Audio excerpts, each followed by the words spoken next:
Welcome into another edition of Talkin Ducks. Oregon puts a show on for the entire world as they get the huge victory over Colorado. We'll let you know what that means. And then we got to take a closer look at Bo Nix playing like a Heisman Trophy favorite at this point, what really stands out. And then Dan Lanning lets us behind the curtain.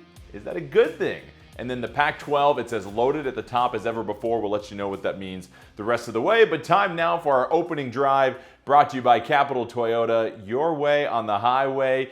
We bring in the fellas, Joey Harrington, Anthony Newman, and Aaron Fentress. And guys, before we hear from you, Oregon thrashed Colorado, and I think Coach Prime put it the best. Let's go ahead and revisit his post-game comments right here. It's a good old-fashioned butt kicking. It's no excuses, no nothing. Their coaches did a heck of a job preparing their team. Obviously, we didn't.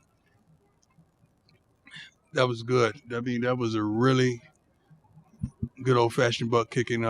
We went into the game wanting to dominate several phases. We lost offensively, defensively, as well as special teams. That fake punt kind of got them really rolling, and they didn't stop ever since they secured that first down. Well-coached team. Bo Nix played his butt off.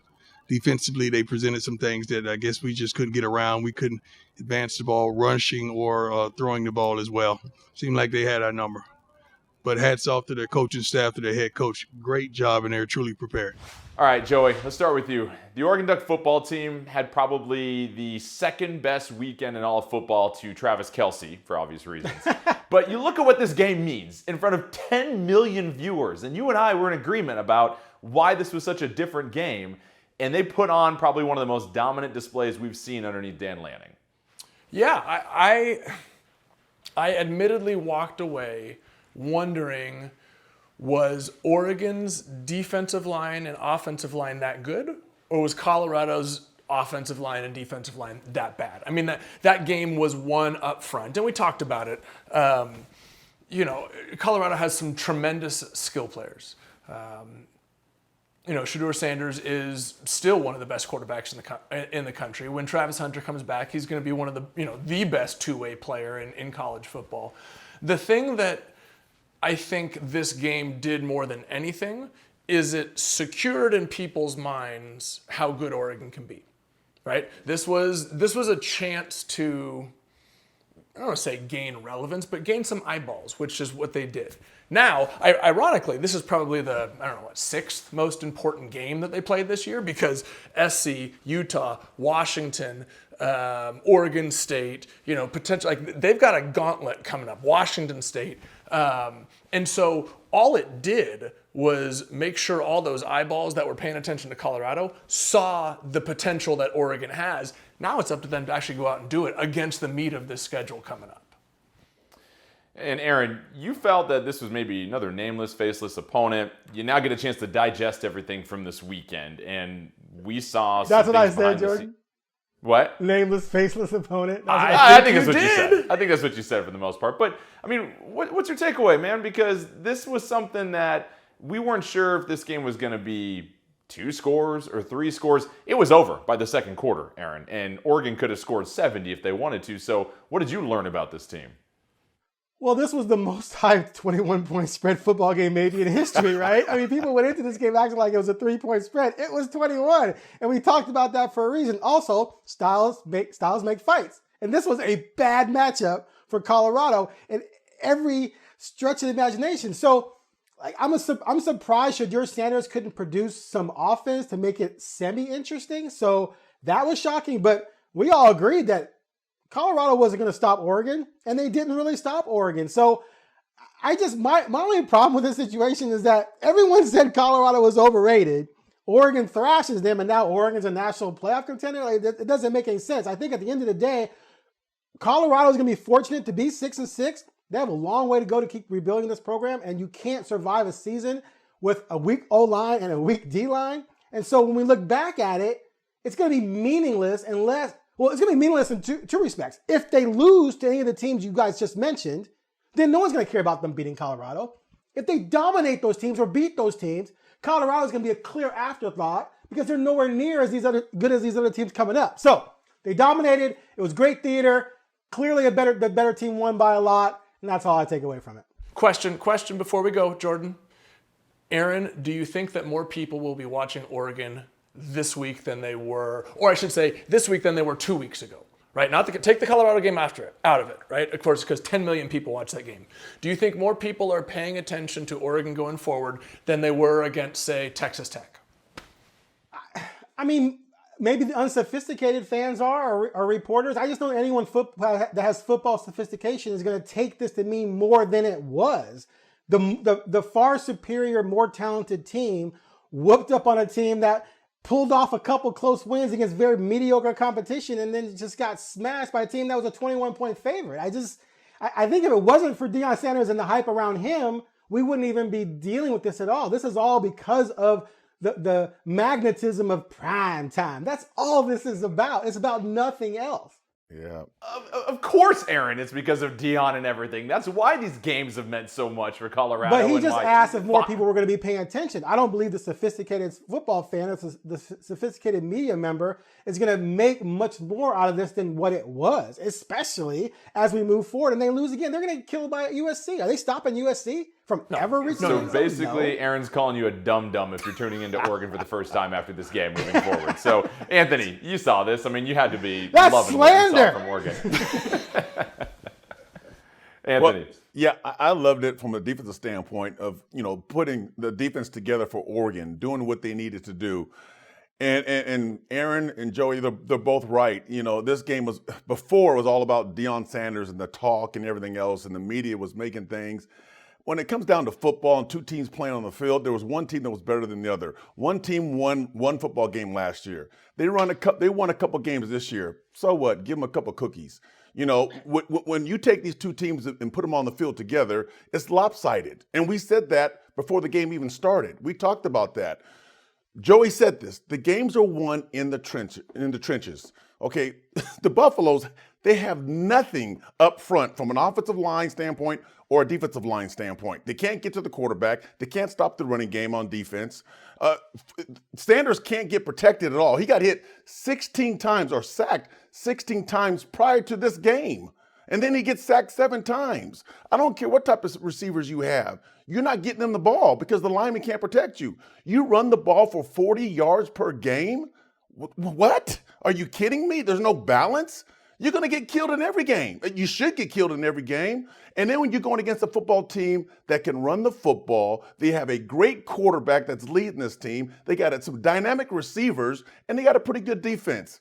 Come on. Let's everybody shut the front door and let's move forward. We talked about this last week.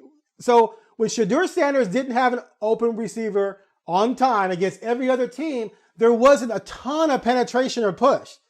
But against Oregon, there was penetration and push, and then far better athletes were closing on him. He had nowhere to go. And that's when it was just like, after the first couple of series, it's like, yeah, they might not score because he can't play playground football, which is what we talked about last week. So yeah, this was just a team that completely overmatched physically where it matters most. And I just don't know if that means anything moving forward because Oregon's going to play far better teams going ahead. And also, they still weren't overly impressive against Texas Tech. So, Joey, any final thoughts? I got lots of thoughts. I mean, it's just such an intriguing look. There's all sorts of thoughts, but there's the interesting thing about this week is there's been so many spin-offs. Was it disrespectful? Was it racism? Was it people are going all sorts of directions. There's simple facts. Deion Sanders, arguably the greatest athlete in the history of our country. Maybe throw a Jim Thorpe, a Bo Jackson in there, and doing a great. What's that? He's top 5. Yeah, least, for right? sure. And doing a great job as a head coach at Colorado and bringing attention and building their program. Shedeur Sanders, fantastic quarterback. Still didn't make any poor decisions in the game, even though he was under pressure all day.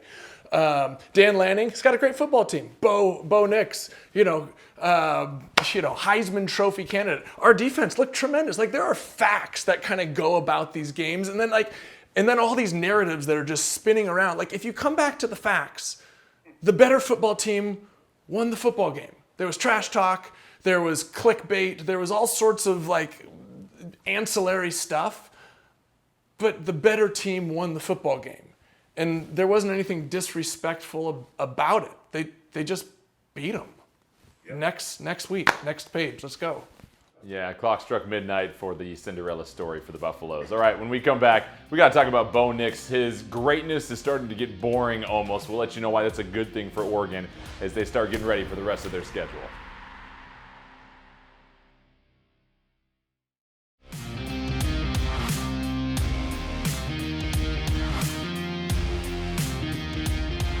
You're watching Talkin Ducks, built by Par Lumber. We got the best quarterback in the nation, right? I know that. I can see that. It's like, again, you see all the plays that he throws and all the plays he makes with his feet, but you guys don't see all the checks that he makes. You don't see what he does for this team. You don't see his leadership. He sent a text this morning to me that was like impactful for me. That guy shapes me, right? That guy makes me a better person, and we got that guy on our team, so we're so blessed to have him. Dan called you the best quarterback in the country. Do you feel like you're playing at that kind of level right now? Yeah, I think there's, obviously a lot that I can clean up. I want to demand perfection for myself, and I didn't get that today. But at the same time, we put ourselves in great situations to succeed. And obviously, there's every game I've ever played, there's one or two that I've always wanted back. But it's those that you learn from, you get better. But at the end of the day, our ultimate goal is to win. And, that's what we did. And with that, it's time now for our legendary performance brought to you by Abby's Legendary Pizza. And Joey, there you have it. Dan Lanning gassing up his boy, saying Bo Nix is the best quarterback in the country, a country where Michael Penix and Caleb Williams both reside, as well On as the Drake West May, Coast. full of other quarterbacks. So do you agree with this? Is Bo Nix the best quarterback in college football right now, Joey? I'm going to ask you point blank. I will say that if I had to take one person right now to go win a football game, I would not choose anybody else in the country. You can't make a great answer, you by can't the make way. a decision on who's the best 4 games into a season, right? What do you look at me like that for, Aaron? Like, I'm not gonna. You know me better. Here's what I will say though. Number one, I love the fact that Bo just was like, yeah, I'm really good. And then, okay, and we, he didn't like play it down. He's like, yeah, like I am playing like the best quarterback in the country right now. And if you look at it, I mean, I think Jordan Travis struggled at Clemson for a little bit. Hartman at Notre Dame didn't win against Ohio State. Ewers at Texas, playing great. But the other three, it's Bo, it's Penix, it's Williams, all three in the conference right now. And I think to a certain extent, unless you want to take the reigning Heisman winner, I don't think you can't go wrong taking any of them. So yeah, I'm gonna make that comment and say, yeah, he is playing like the best quarterback in college football right now. And I love his confidence, and I love the way he leads the team. And you know what? Like Lanning said, I wouldn't trade him for anybody. Like he has impressed me from the moment he stepped foot on campus and just improved and continued to get better until this point, and I expect him to do so for the rest of the year as well. Yeah, you would think Auburn would really appreciate that right now, having a quarterback like Bo Nix. And what I love about it, Joey, is that his greatness is kind of boring right now. You just expect, 300-plus yards and 4 touchdowns and no picks. Well, I think, wasn't he like 18 for 20 in the first half? Like, I was texting with Jesse Palmer, and he's like, oh, he's looking like you out there. I was like, Jesse, I never went 18 for 20 in a practice for 3 touchdowns, let alone a nationally televised first half of a game with 10 million people watch it. Like, what he's doing right now is so unbelievable, but it comes across as so ho-hum. He is literally the most efficient quarterback in the history of our program. Better than anybody, efficiency-wise, right? He set that completion percentage record last year. He's only expanding on that this year, and yet everybody's just like, yeah, cool. That's just kind of what Bo does. Yeah, it's like Steph Curry from the free throw line at this point, basically. You just kind of know it's automatic. Let's get to this defense, though. Wait. No. We can't let that go. I'm not letting that go. Michael Penix. I told you you're going to have your turn here in a second, Aaron. Go ahead, Aaron. Step in line. Step in line, Mr. Fentress. I thought you were going Just to cut defense. everybody. My bad. No. You're good.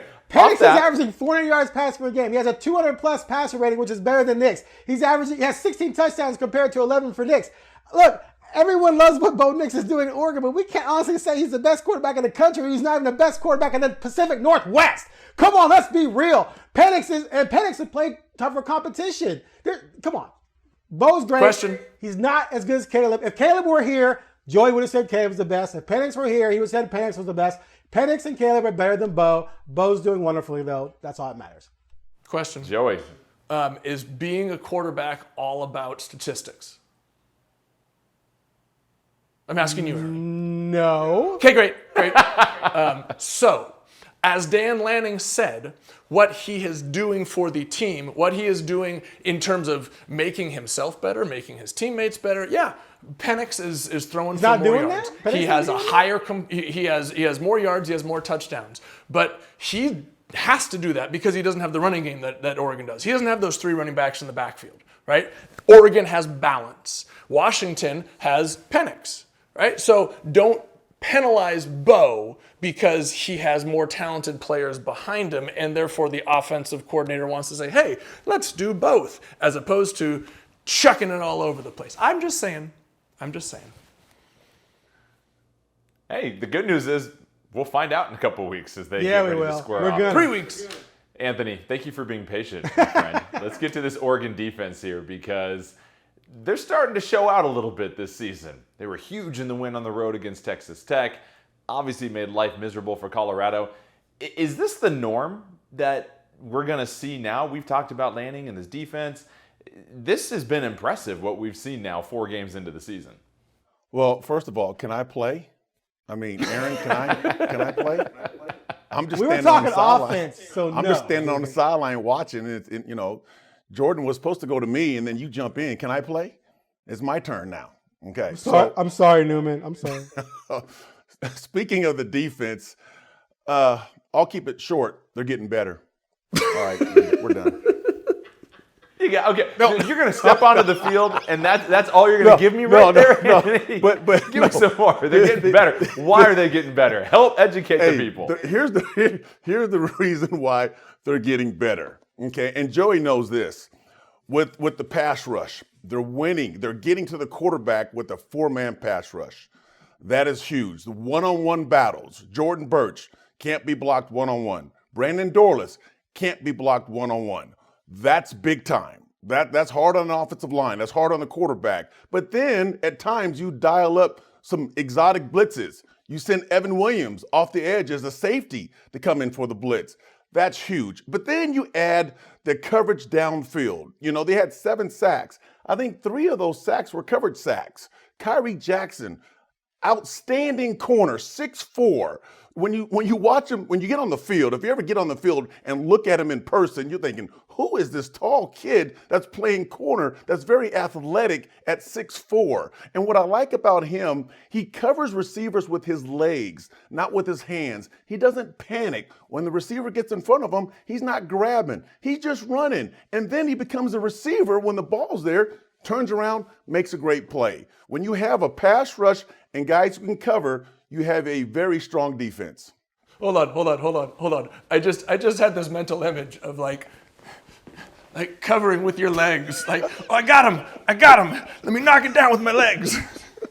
You've been watching too much soccer, Joey. Okay. You've been watching too much soccer, all right? Hey, real Just get quick, back to the pitch and put your scarf on, Joey, and go chant for 180 minutes or something like that. I got to add one thing. So I talked yes, about. please, Aaron. It doesn't stop you from jumping in. Go ahead. I've been all about the pass rush this year. I was going to harp on that all season. Got to give him props. 13 sacks already. I think they had, 16, 18 last year. So that's definitely a major progress there. However, you did play a one-dimensional team. I want to see what this team does against a more balanced attack. Oh, my God. Like with Texas Tech, where there was some struggles here and there, but they pulled it out at the end with the defense. What? Okay, Jordan, and, What did I and say Aaron, that was wrong, Newman? You know what I'm talking about. Anthony, I got to agree with Aaron here. I got There's it. nothing to disagree with. Just give them credit I for what did. they didn't You do did. last year. I said just did. they got to win You gave one-on-one them credit. battles. I Now, just I don't did. care who they play against. When you line up to play a game, do what you're supposed to do. Period. And if you do it, then hey, good job. If you don't, hey, you got problems. You're done. You don't have to say anymore. I don't care who they play. Okay. You don't hear who they play? Okay. All I know is what I love about this show is it's a chance for Anthony to warm up before he goes and talks to his team before practice later in the day. So They know. All right. The Fishers piss we him got off a today. lot to get Coach to. Newman- We Coach Newman's tripping. got to talk about Dan Lanning when we come back because he got some dog in him. He gave us a little shot behind the curtain. We'll talk more about what it means and if we like this new and fiery Lanning persona that we're seeing. Stick around. Plenty more Talkin Ducks when we come back.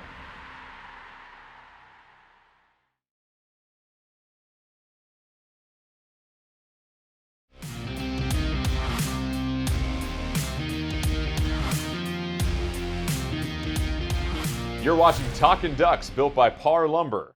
Rooted in substance, not flash. Rooted in substance. Today, we talk with our pads. You talk with your helmet, right? Every moment. The Cinderella story is over, man. Right? They're fighting for clicks, we're fighting for wins. There's a difference, right? There's a difference, right? This game ain't gonna be played in Hollywood, it's gonna be played on the grass, right? It's gonna be played on the grass, right? And we got the strength in this room, right? It's not about what we're walking into, it's about what we're walking in with. Connection in this room, connection. 60 minutes or as long as it takes. Does that all mean something to you? Does that all mean something to you? Yeah, it sure as hell means something to me. Let's go. Oh, and with that, we get to Made of Metal, brought to you by Leatherman. And Joey, it's not too often during these games that you get to have a camera placed in the pre-game speech that the coach gives, but we saw it from Dan Lanning, and there were some quotable lines back and forth, the biggest being, we play for wins, not for clicks, and of course, maybe there's a little bit of irony in the fact that it was displayed out there, but to me, and I want to get your thoughts, this was a very shrewd move by Dan Lanning. And Dan Lanning has been awesome since he's been here, said all the right things, and has really just carried himself well. But this was really the first time it felt like he opened up a lot more, Joey, and I don't say that in a negative way. It was great to see. What did you think about this little peek behind the curtain we got? Well, I think you hit it right on the head there. I mean, plenty of people have pointed out the irony of, posting on social media the video in which he says, it's about wins, not clicks. So, get it. Maybe likes. But what it did for me was it made him more human, right? It made him more approachable, vulnerable, invested. It showed me that he cared. Not that you didn't know it before, right? But to be able to see the passion, to be able to see what it means to him, right? However he goes about motivating his team, whatever the words are that you use as a head coach to motivate your team, fine. You do you, whatever, you know your team the best. But the way in which he spoke, the way in which he conveyed that message is what resonated with me. And I sent him a message afterwards. It's like, hey, just thank you for caring. Thank you for representing this university. Thank you for being the face of this family and being invested. Right? That's what came across for me, which is no matter what the words were and how they're scrutinized, what came across to me was that he cared and that it was personal and that he was invested not just in winning football games, but in being part of this program, and that was really cool. Did he text you back? Yeah. He said, "Who dis?" Okay, so new phone, who dis? New phone, who dis?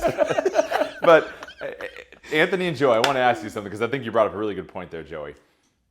It felt to me, if you look at all the coaches that Oregon has had since Bellotti in his long run, it felt like the most open and authentic we've seen a head coach at Oregon be in close to 15 years since Bellotti.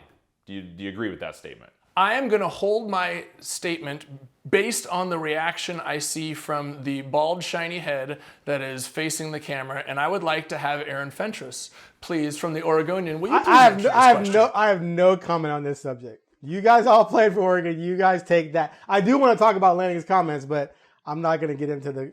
No, the floor is yours, please. Of all time. Let it shine. I yield back to the gentleman from Portland State. On the comments? So, preseason, I thought punching down was corny. I made that clear. But this was amazing. I was just like, wow, this is incredible. And the thing is, trash talk doesn't have to make sense. It doesn't have to be logical. It doesn't have to be fair. I mean, I thought it was ironic.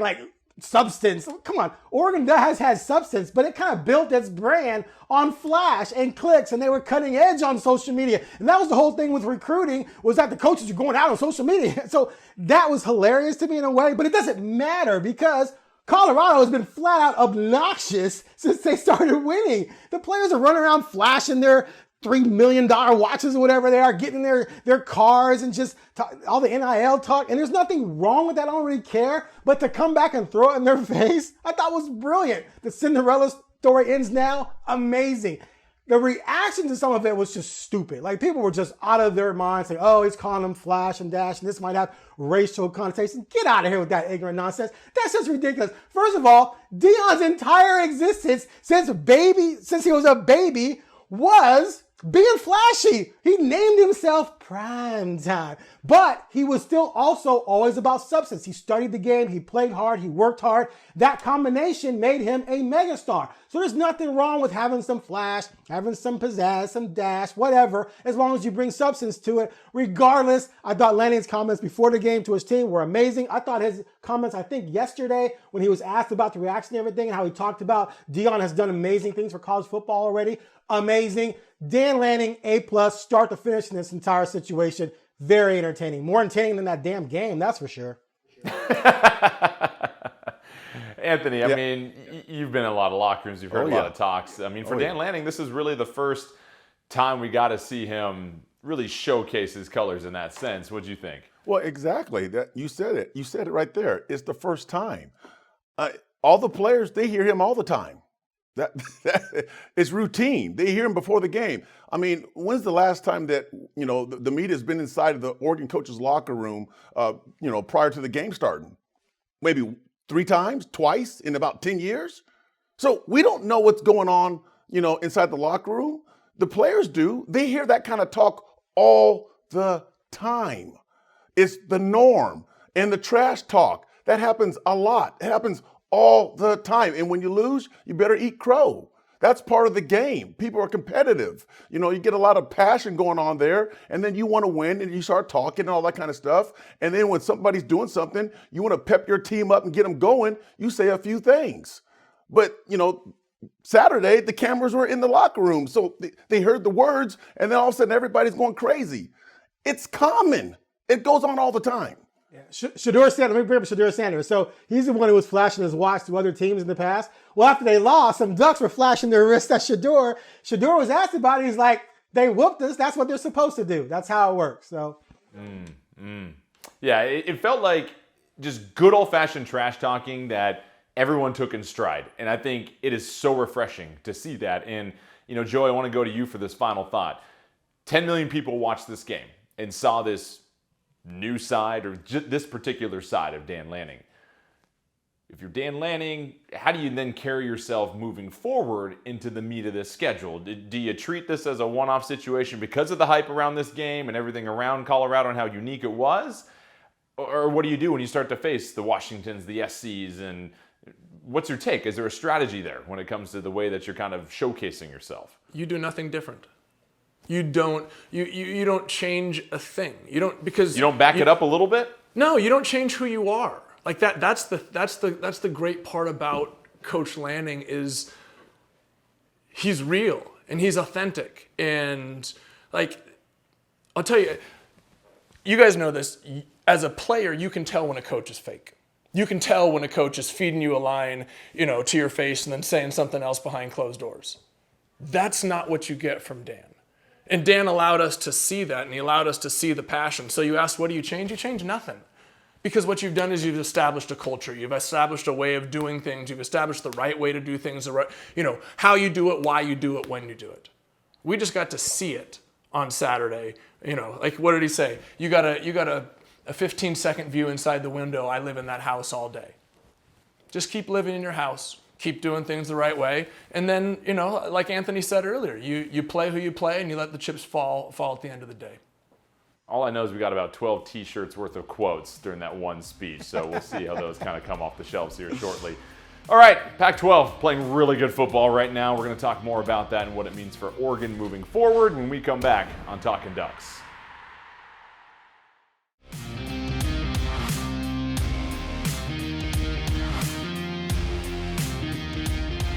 You're watching Talkin Ducks, built by Par Lumber. Welcome back. Time now for Talkin Numbers, brought to you by Par Lumber. And how about the Pac-12? Making history yet again as the boat is getting ready to sink here, essentially. 4 teams in the AP Top 10. All in a row here, too. Washington 7, USC 8, Oregon 9, Utah 10. But then don't forget Washington State at 16, Oregon State at 19. Colorado and UCLA each fell out of the top 25 following their losses to ranked teams on the road. Anthony, 6 teams in the conference in the top 20. What does this mean for Oregon moving forward when you look at how much more difficult their schedule is now compared to when we looked at it back in August? You got some great battles ahead of you. you have to get better because you're going to play some teams. You're going to play some teams that can score some points. There's a few teams in there that scare me. There's some teams that are kind of a surprise. Washington State with Cameron Ward. I mean, he's looking really good, and the defense is looking better. I'm fearful of Utah with their defense. They're winning without their starting quarterback, even backup quarterback, and their defense is playing outstanding. So, Michael Penix Jr., he's just throwing the ball all over the place with 3 great receivers, and they have a good defense as well. But I don't know about the competition of what Washington's playing against. I don't know. This is going to be a battle. It's going to be a long road for Oregon. It really is. Joey, it feels like you've got 4 teams obviously ranked all in a row, so they're right there with one another. For Oregon, what does this mean as far as their expectations the rest of the way, or now that the schedule's this much more difficult, how does that impact the Ducks? I mean, it doesn't change anything. It just makes it more difficult. I mean, I don't know. I still don't know if the country or the playoff committee is going to give, even though the conference is so deep top to bottom, I don't think they're going to give them a second bid, in the same way that they would give a 2-loss SEC team that leeway. You still have to do the same thing you needed to do at the beginning of the year, right? We said at the beginning of the year, if a 1-loss team comes out of the conference, they got a shot to be at the playoff.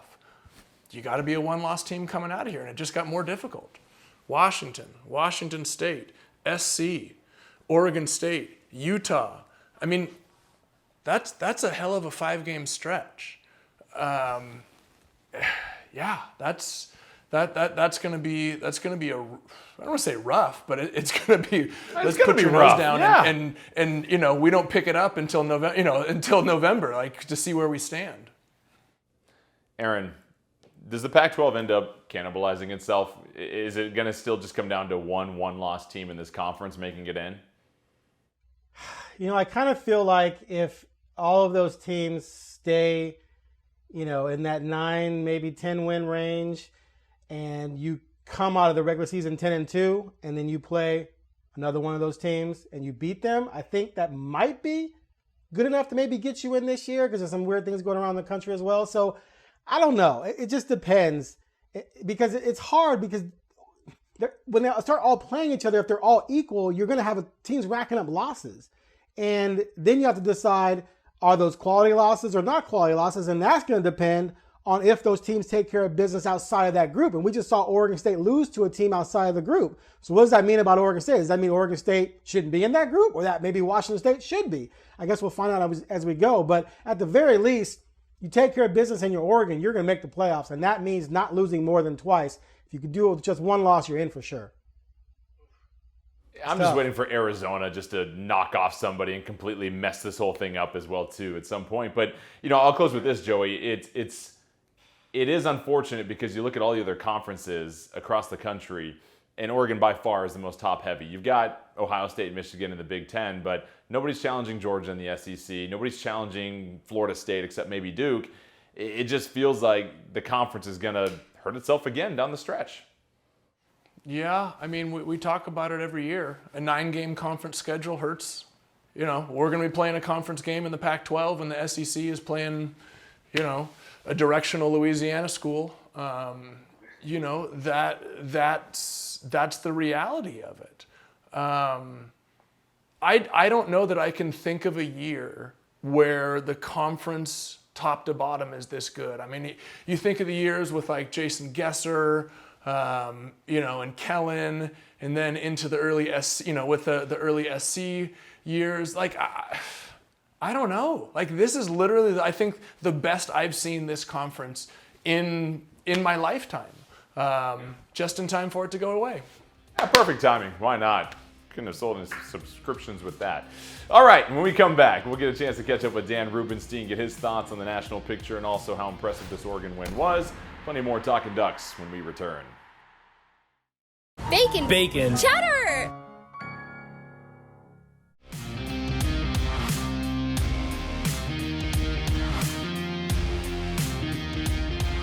You're watching Talkin' Ducks, built by Par Lumber. Welcome back to Talkin' Ducks. Time now for It Never Rains with our good friend Dan Rubenstein from the Solid Verbal. And Dan, what a treat this past weekend was. I was in Illinois working a game. I said, I've got to stop by Dan's house. I've got to try one of these pizzas. And there we were, two men in the prime of our lives, sitting back watching Oregon destroy Colorado in the second half while eating one of the most delicious pizzas I've ever had in my life. I didn't realize you were that much of a magician. And as we sat there enjoying pie, looking at this thrashing, my question to you is, what did this win mean for Oregon? Especially when we got to see behind the curtain with Dan Lanning and realized they were doing this for wins, not for clicks. This was kind of uncharacteristic as far as what we saw from this team.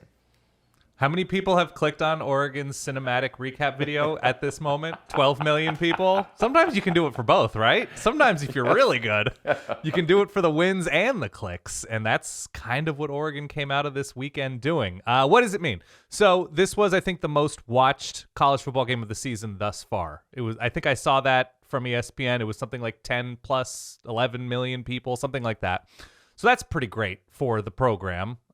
From a recruiting, from a branding, from an awareness perspective. Obviously, Oregon, with its marketing efforts around Bo Nix and the Heisman in New York and Dallas. And so from a big picture narrative, it was one of the most successful weekends in Oregon's football history, likely, because it was overwhelmingly positive for the Ducks. They showed out on both sides of the field. Quarterback looked great. Offense looked great. The lines looked great. The number of players contributing on defense with those like hockey line changes on the defensive line with Kyrie Jackson and the secondary absolutely smothering one of the best pass offenses in the country. The big takeaway is Oregon established itself as top flight during a season in which very few teams, even in the top 10, kind of have. And so I that's my takeaway right now is Oregon left no doubt. Yeah, and this was interesting because you felt like the other two home games, Portland State, Hawaii, the Ducks weren't getting a true test. You can really only compare this to the Texas Tech game. And does this feel more like the Oregon team that will be taking the field the majority of the season versus maybe just the difficult game or the subpar game they played on the road in Lubbock? I think it's probably going to be closer to what they look like against Colorado. I think a team really isn't who they will truly be until October-ish. And so we're still not even quite there. And how you weather injuries, how you look on the road is still to be determined. Obviously, they have Stanford this weekend, and they have a couple tough road tilts. I think Utah and Washington are both on the road. And so Oregon does still need to answer that question. How do you play away from home in a hostile environment? Not that Stanford is, but certainly Washington and Utah will be. And so Texas Tech hasn't necessarily acquitted itself all that great since that game, and Tyler Shuck goes down against West Virginia early on. But nevertheless, I think that's still a remaining question. But when you look at the experience that these lines are getting, especially the pass rush is getting, this Oregon defense is allowing points on the lowest level since I think 2012. The 2019 defense was also really, really good in like a top 10, top 12 national defense in Andy Avalos' first season. But the depth and talent on this defense, I still think is sort of unlike where they were in 2019 because of the secondary. So I think that's the remaining question, is what they look like on the road and what this defense can still evolve into. They're 1-0 to start Pac-12 play, but I think what we've learned after 4 weeks of the season here, Dan, is that the conference is really, really good this year. You've got 4 teams in the top 10. What's your takeaway of what this conference is now and what it means for the rest of the schedule, not only for Oregon, but for some of these other top teams? It's an incredible season in the Pac-12, which is obviously bittersweet to everybody who grew up with West Coast football and is a little bit sad about this being the final season of the conference in this specific shape. But even getting away from like the top 10 and the contenders, like Washington State looks better than I thought they would look this season. I'm only going to speak for myself, and that's a welcome surprise to me. UCLA's defense looks a lot better than I thought they would be new coordinator, whatever. Arizona State is showing a lot more fight than I thought they would, given the injury to quarterback, given a new head coach, given everybody that left the program and where that program was. And so it's really kind of a top-to-bottom situation in the Pac-12. And then you look at specifically the contenders. Utah is winning without an offense. That's really hard to do. They scored one offensive touchdown in beating UCLA, I believe. They had that early pick six. And their points per drive on offense, and this is without Cam Rising, I understand, is basically where Iowa's is. And so that is wild to think about. And Washington is taking care of business in a way that they really haven't unless you go back to like 2015, 2016. And it'll be fascinating to see what that defense looks like when they face a good quarterback, a decent quarterback. And USC, at the same time, their defense is still a big question mark, but their offense is crazy great. And if we're talking about a season in which USC, Oregon, and Washington are performing on this level, it's an overwhelming success for the conference. All right, Dan Rubenstein with a solid verbal. It's harder to miss when there's more ways to catch it, so let everybody know where they can find you.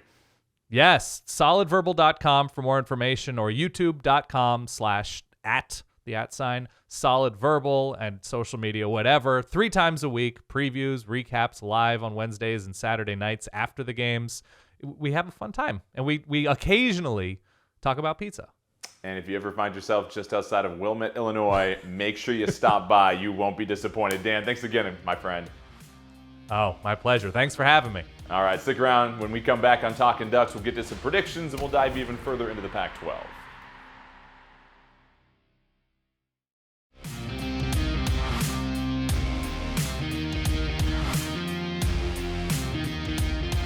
You're watching Talkin Ducks, built by Par Lumber. What do I see? I mean, I see last time we played on the road, we didn't perform the way we want to. So it's an opportunity for us to go put a complete game together on the road. And just like I said after the game, you can't let your highs get too high and your lows get too low. Sometimes after an emotional win, where there's a lot of passion and energy in it, you can have a letdown. When we're certainly not looking to do that. We're looking to go out and perform again to our absolute best.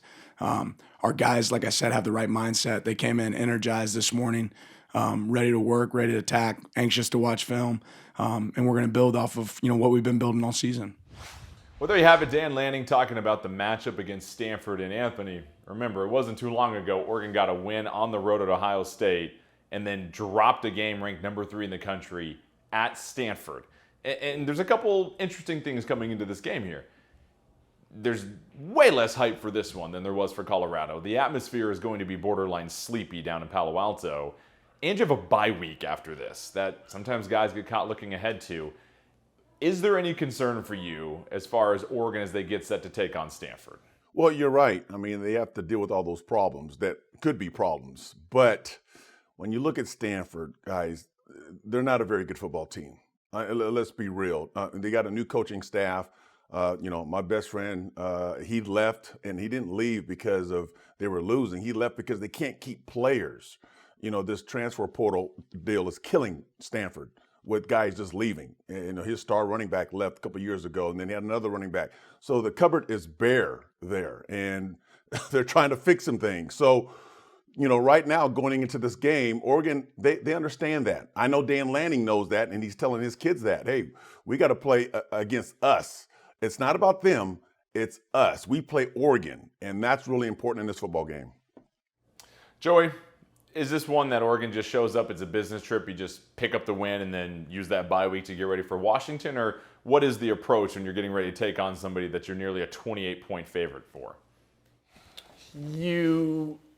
Of course you say the approach isn't different. Of course you say it's a nameless, faceless opponent. Of course you say all those things.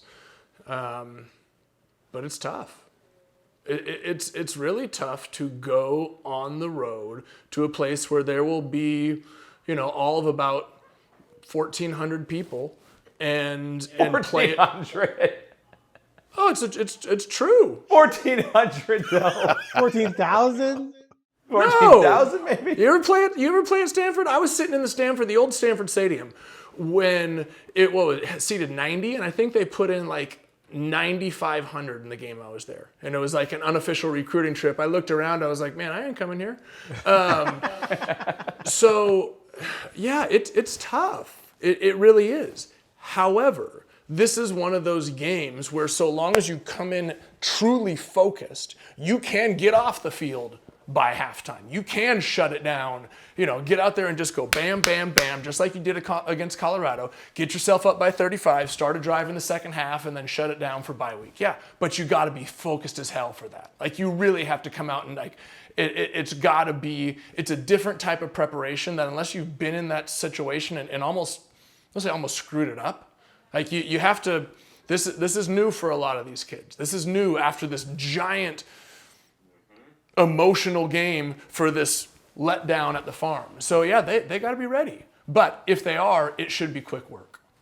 Yeah, Aaron, I agree with Joey. These were the hardest games to play in as a player. I mean, you love the game, you love playing, but it was a drag, honestly, when you have all this hype and all this momentum and all these eyeballs, and then this almost feels like homework in a sense, Aaron. You got to just go punch the clock and get this game done and come back and fly and be away from home. Any concern about that at all for Oregon, or what do they need to do in this game to make sure that they just keep things rolling for the rest of the season? They'd have to turn the ball over about 5 times, blow about 4 coverages that lead to explosion plays, maybe some key injuries, a pick 6, give up a punt return for a touchdown in order to lose this game. Stanford just has nothing. They have 3 touchdown passes on the season. The run game's mediocre. The defense is awful.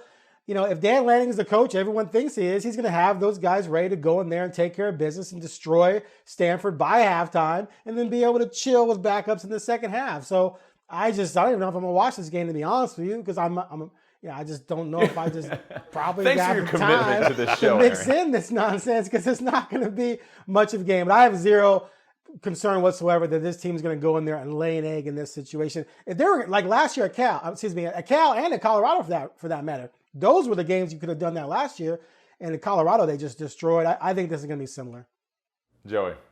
To paraphrase the cinematic masterpiece of Talladega Nights, The Ballad of Ricky Bobby, don't you put that evil on me, Aaron Fentress. Don't you put that evil on me. All those things you just said, don't you put that evil on me. My bad. All I know is I want to hear this pregame speech. That's the one I'm curious about hearing. Like, what does he say in this pregame speech? Is this, hitting the pads and banging the helmets, or is that, all right, guys, listen, we got to just roll out there. They play for doctorates. We play for wins. Well, I got a reservation at the top of the mark mark at like 7:30, so can we keep this rolling? On YouTube. The show will be dropping as soon as we're on Root Sports Northwest. Thanks again for joining us. Oregon taking on Stanford. Then a lot of fun really begins after that. For myself, Joey, and Aaron, appreciate it. Take it easy. And Anthony, by the way. Thanks, Anthony. Can I play? Does he get to play now? Does Anthony get to play now? You get to play.